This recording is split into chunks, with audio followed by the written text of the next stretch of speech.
YCP TDP పార్టీలు మద్యం డబ్బులు పంచుతూ ఓటర్లను ప్రలోభాలకు గురిచేస్తున్నారని మండిపడ్డారు జనసేన అభ్యర్థి చదలవాడ కృష్ణమూర్తి.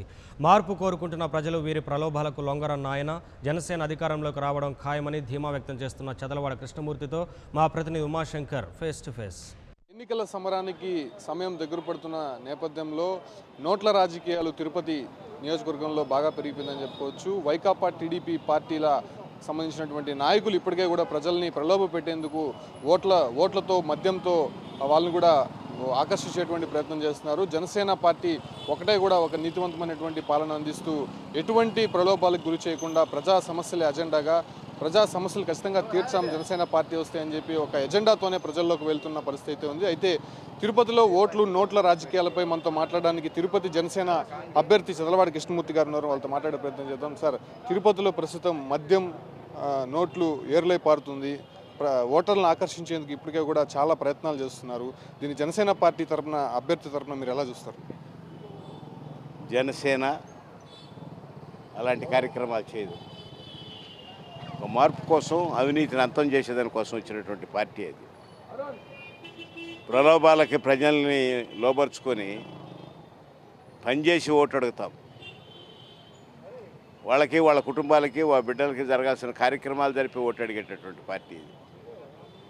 వాళ్ళకొస్తున్న సంపదని, వాళ్ళకొస్తున్న సంక్షేమ కార్యక్రమాలను కొట్టేసి కోట్లు సంపాదించి ల్యాండ్ గ్రాబర్స్గా పట్టణంలో మద్యం వ్యాపారస్తులు ఆ పక్క ఉండారు కానీ మా పక్కలేరు. మాకు మద్యం అంటే తెలియని వాళ్ళు. మద్యమేమో ఆడిస్తూ ఉంది ఈరోజు. కాబట్టి ప్రజల ఆరోగ్యాన్ని చెడగొట్టేదానికి రాజకీయాల్లో వీళ్ళ నాయకులు ప్రజల సంక్షేమం కాదు, వాళ్ళ నాశనం చేయడం. ఏది ఏమైనా ధర్మక్షేత్రం ఇది. అన్ని పైన మా నాయన చూస్తూ ఉండడు. మేము అలాంటి కార్యక్రమాలు చేసేవాళ్ళం కాదు. మేము మద్యం ఏరులై పారబడలేదు, నోట్లు కట్టలు ఎగరబడలేదు.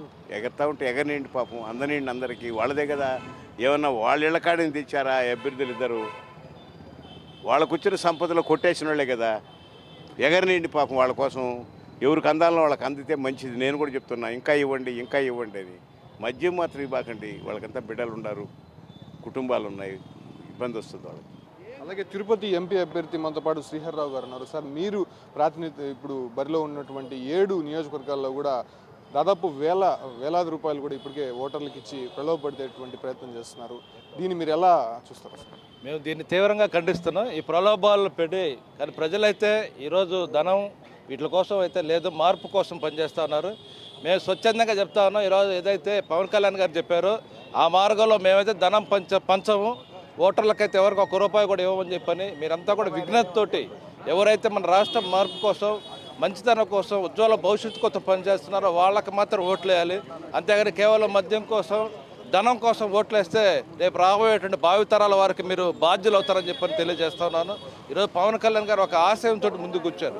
యువత కోసం తన భవిష్యత్తుని పణంగా పెట్టి ఈరోజు యువత కోసం పనిచేస్తున్నటువంటి రాజకీయ నాయకుడు ఎవరైనా దేశంలో ఉన్నారంటే ఏకైక వ్యక్తి పవన్ కళ్యాణ్ గారు. ఈరోజు మాయావతి గారిని తీసుకుంటే మాయావతి గారు దేశంలో ఒక ఐరన్ లేడీగా 4 సార్లు ముఖ్యమంత్రి చేసినట్టు మాయావతి గారిని ఈరోజు ఒక తన తల్లిగా భావించి ఆమె ఏకలవ్య శిష్యుడు అని చెప్పి తెలియజేసినటువంటి మహోన్నతమైన వ్యక్తి పవన్ కళ్యాణ్ గారు. ఆయన మన తిరుపతి సభలో చెప్పాడు, తిరుపతి పార్లమెంట్ను మాయావతి గారికి బహుమతిగా ఇస్తారని చెప్పి తెలియజేశారు. కాబట్టి మన జనసేనకులు, బీఎస్పీ కార్యకర్తలు, సిపిఎం కార్యకర్తలు అందరూ కూడా పనిచేసి మనల్ని మన పవన్ కళ్యాణ్ గారి నిజం చేసి ఆ మాయావతి గారికి గిఫ్ట్ ఇవ్వాల్సిన అవసరం ఉంది. నిస్వార్థ రాజకీయాల కోసమే కూడా జనసేన పార్టీ అలాగే బీఎస్పీ వామపక్ష పార్టీలు కూడా ప్రజల్లోకి వెళ్తున్నాయి. నోట్లు రాజకీయాలు కేవలం ప్రస్తుతం మాత్రమే, కానీ పూర్తి స్థాయిలో కూడా లాంగ్ టైం ఉన్నటువంటి పార్టీలు ఈ ఒక కూటమి ద్వారానే సాధ్యమవుతుంది.